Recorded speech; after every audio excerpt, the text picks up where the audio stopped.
The recent statement of the Honorable Chief Minister that he wants to try to make Konkani the language for the High Court, in my personal view, would be welcome, because that would help a lot of people, especially those who cannot afford to bring a lawyer, would like to argue cases themselves, are comfortable in the Konkani language to argue their case. But I see certain difficulties, and the difficulty which I see is in Article 348 of the Constitution. Article 348 of the Constitution provides that notwithstanding anything in the foregoing provision of this part, until Parliament by law otherwise provides, all proceedings in the Supreme Court and in every High Court shall be in English.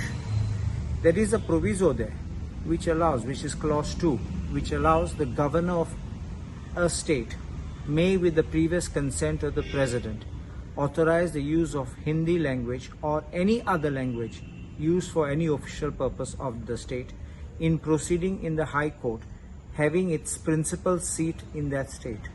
Now please watch these words carefully. It allows the governor of a state to make a request to the President of India, which means the request is a previous request, a previous consent has to be obtained from the President by the governor of the state, to use, besides Hindi, any other language used for official purpose, which means he can make a request to use Konkani. But there is one small clause here. In the proceedings in the High Court having its principal seat in that state. This part will be the touchy part. The Bombay High Court, which extends its jurisdiction to Goa, is a common High Court for Bombay, Maharashtra and Goa.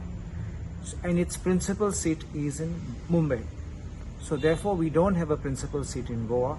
So I am only apprehensive that the government of Goa will not be able to overcome this constitutional provision, and probably this plea or this move by the Honorable Chief Minister, I don't think will be fructified unless there's a constitutional amendment, because otherwise the provision to make the amendment can be only made by a request by the governor of that state. The governor of Maharashtra is not the governor of Goa. The governor of Maharashtra cannot make a request for Goa government, and vice versa. The governor of Goa is not the governor of Maharashtra. The governor of Goa cannot make the request because the High Court is not having the principal seat in Goa, and therefore I think it will be stuck on account of this provision. In addition, most of the judges of the Bombay High Court don't know Konkani. There are only few judges of the Bombay High Court who are from Goa who know Konkani.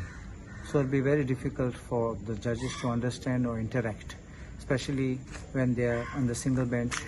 And if it's in the division bench, the two judges are there, it will be very difficult to start translating and communicating.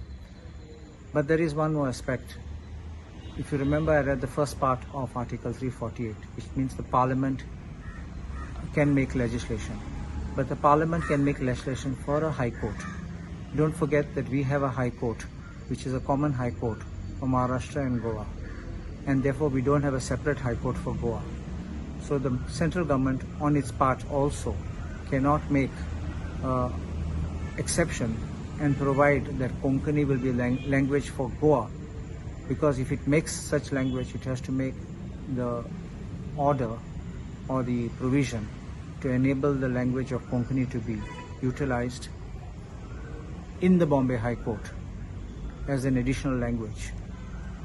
I also see such type of difficulties which can arise across other states in India where they have common high courts. Therefore it will be difficult like this to make provisions, and I think it will be a distant dream to have this realized.